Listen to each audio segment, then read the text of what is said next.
Konami Studios. Project Patron, the latest Superman analog character to come to us from the mind of Steve Orlando. And man, was this book pretty interesting. Now, I will say the artist did a fantastic job with this book. I don't know how you pronounce his name. I'm going to put it up on screen so you guys can see because I want to give credit to Patrick where it's due. But it's great. I really enjoyed this. I thought it was an interesting portrayal of a character, an interesting take on a Superman character, of course, and it handled itself in a pretty mature way. It's setting up for a very interesting story, and I'm really excited by it. It's one of like the first Aftershock comics I've read in a long time where I'm like, cool, let's get down this rabbit hole and enjoy it. So, you guys remember in the 90s when the death of Superman happened? Of course you do. We were all there, or you weren't. Either way, you know the death of Superman, the most iconic storyline for the character of all time, presumably. So what if the Patron did that, and he fought a villain called Woe, and they beat each other to death? And they do. They kill each other. They're dead in the streets. It's your Superman versus Doomsday fight. They are both dead, lying on the ground, and everyone comes to see them, but they're both dead. But the truth is, Patron didn't die. No, he was he just got rejuvenated by like the Earth's core or something, and he came back. So we cut to 30 years later, where he's saving like this weird space casino out in space and everything. Somebody like took off the anti-gravity, so he's trying to save them. He's bringing them back down to Earth, and when he lands the ship, the casino ship, very fun. A casino ship, very cool idea. He lands it, suddenly the press is all over him like, Patron, it's 30 years since that incident with Woe. How are you feeling? Do you think Matthew Mammon was because of this? You know, a Lex Luthor style name, you know, you get it? Come on. Patron, talk to us. And he's just winking, having a good time. He's like, oh, everybody, don't worry. I don't think Matthew was involved with this, but you never know what craziness could happen. So he flies away. And we see that he's headed to like this secret base in the middle of nowhere. You'd think it's the Fortress of Solitude, but Patron lands in it, and we see this older man, this older gentleman inside like this weird tube wearing a space suit. And it's revealed that this guy is Conrad Cone. And basically, he takes off his helmet. He starts, just like having some fun in there. And we realize this is where the book takes that turn. So if you didn't know anything about this book like I didn't, you just think, oh yeah, Superman's back. We get it. It's the death of Superman story. The character's back. But no. 30 years ago, Patron died. And now a secret government organization has built a reploid, I think is what they call it, a replica of Patron, and is being piloted by this man called Conrad Cone. And basically, he's put together like a super cool team of individuals that can do different missions to keep the persona of Patron alive in the public eye. Thus the name Project Patron. And basically, we are following the stories as we are introduced to our newest recruit, a man named Ignatz Morrow, and he is just ready to like step in and become like the next person to take on the title of Patron. And you're like, that's kind of exciting. A very different take on this book that surprisingly feels likely. Like, I understand how a government agency would be like, our greatest defender is dead. We gotta build a new one. We gotta, like, at least pretend like he's still here so the public doesn't lose their shit over the fact that he's not here. That's very believable to me. I understand that idea a lot. It makes sense. So we get some, tension building with Cone and Ignatz. They're just having their conversation. He's like, you know what, kid? Get ready. You'll be debriefed and everything soon. Starting tomorrow. You're not allowed to tell anybody what's going on here. But until then, just figure out what you want to do. And he's just staring down at the Patron head. And basically, we learn why Ignatz was hired. And he was kind of like there to spy on the team. We'll get to that more in the bit here.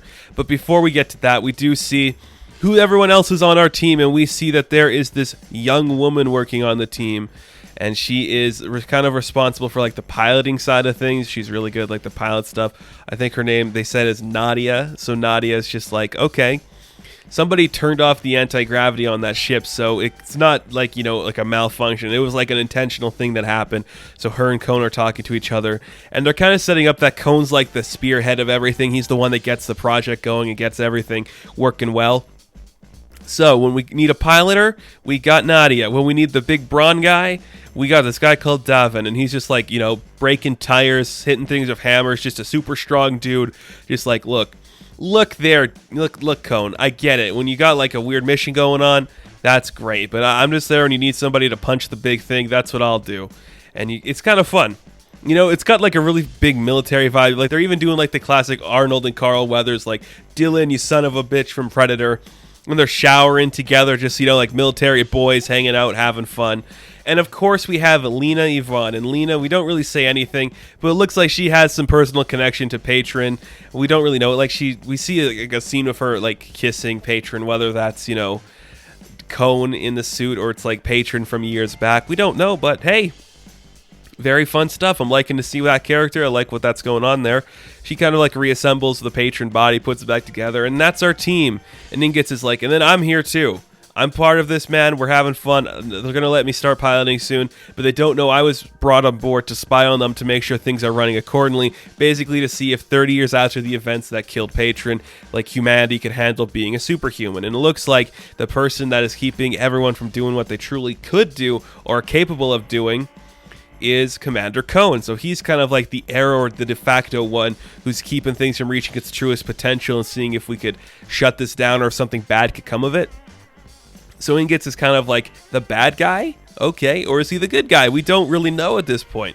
Is he doing the right thing by trying to stop this, or is he doing the bad thing by trying to stop this? A really cool area to explore, a fun thing to play with. I'm very curious to see how that's going to work. It's very enjoyable. I'm liking that a lot. So we do see in the final moments of this book, we see that Patron, who we don't know is piloting Patron at this point. We're led to believe it's Ingots, but it's probably not going to be him. So we see that he is piloting this Patron body. They're flying, saving some workers. They're like, hey, look, everyone's okay as long as you're fine. That's great. Don't look back at the burning buildings. Look forward. Everything's going to be good. And if you ever need anything again, I'm always close. So we see Patron starts to fly away. He's just having a good time. But suddenly, Patron crashes into like some cement. You're like, oh, what happened? Like, did something happen to him? Like, did, Ingots like mess up piloting the body or something? And no, we cut back to like the sphere that you go inside when you are piloting it, and we see that somebody killed Commander Cone, the one person who probably shouldn't have died, or else things would get very bad. The true champion of this book shot dead, and I like that the thing reads next, shot through the heart. Nope, he was shot in the head. We can see the exit wound. I like that. It was very fun. We get like a couple of cool like what would you call like advertisements at the end for like a Blu-ray disc with Patron on it. That's pretty fun. We got like a New York Times article. It's very funny just to see how that stuff works. I like it. It's a cool way to end the book. Very fun.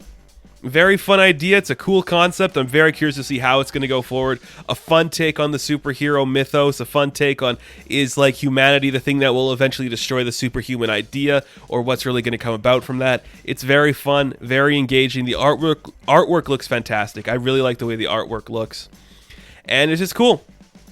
I'll definitely keep reading this. It's definitely got some really fun vibes. I hope it sticks the landing. I think it's going to, because Steve Orlando has been doing a lot of good stuff lately, and this book is no slouch, so I recommend checking it out. It might be a different take on the superhero world than you'd be expecting, but it could be enough to make you go, cool. Different characters are always fun. Different characters are engaging.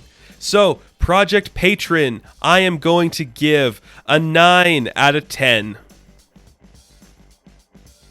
Now, thank you guys for watching this review. Be sure to like and subscribe to the channel. As always, you can check me out on Instagram, Patreon, Twitter, all that good stuff. And I will catch you in the next one. Have fun. Stay safe. Good luck.